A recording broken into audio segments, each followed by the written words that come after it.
It was January 29th, 1649. Outside, the scaffold was being prepared. Inside, in a dimly lit chamber, King Charles I was saying his final goodbye.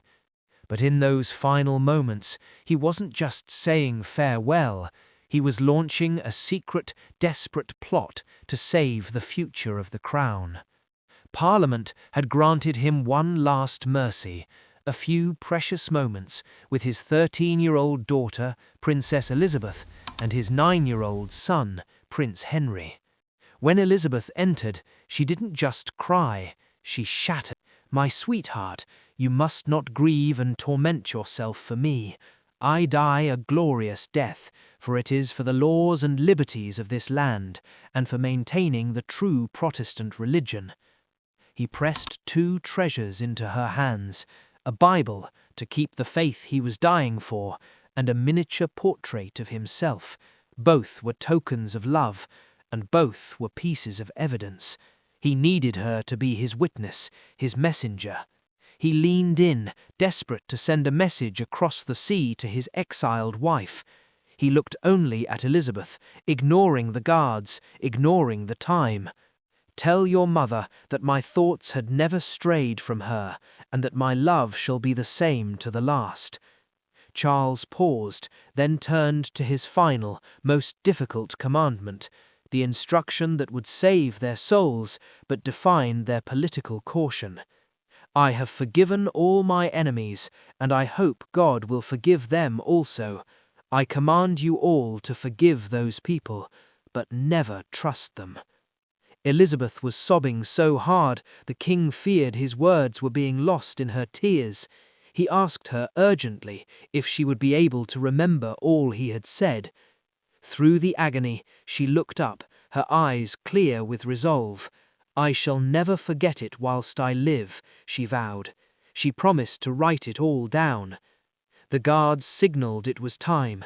The children turned to leave, but the king could not bear it. He broke protocol and rushed to Elizabeth, pulling his sobbing daughter into one last crushing embrace. It was the final touch of a father trying to shield her from a world he was about to leave. The next morning, the king was dead. For Elizabeth, the world turned into a grey, empty prison. She was never given the chance to send her father's message herself. Her promise, though faithfully kept in writing, remained locked away with her as she languished in captivity. In August 1650, she and Henry were moved to a place of cruel irony, Carisbrooke Castle, the very same damp stone fortress where their father had been imprisoned before his trial. It was a tomb in waiting. Within weeks, the damp air of the castle turned a simple chill into a raging fever. On September 8, 1650, the silence of the castle was absolute. Princess Elizabeth was found dead. She was only 14. She lay peaceful and still, her cheek resting on the open pages of the Bible, her fingers still tightly clutching the miniature portrait of her father. And in the cold hallway, 10-year-old Prince Henry stood alone. His sister, his protector, his witness, was gone. Amid her meagre possessions, Prince Henry found her final account. Tucked into the Bible was her final, unsent note to their mother, the Queen.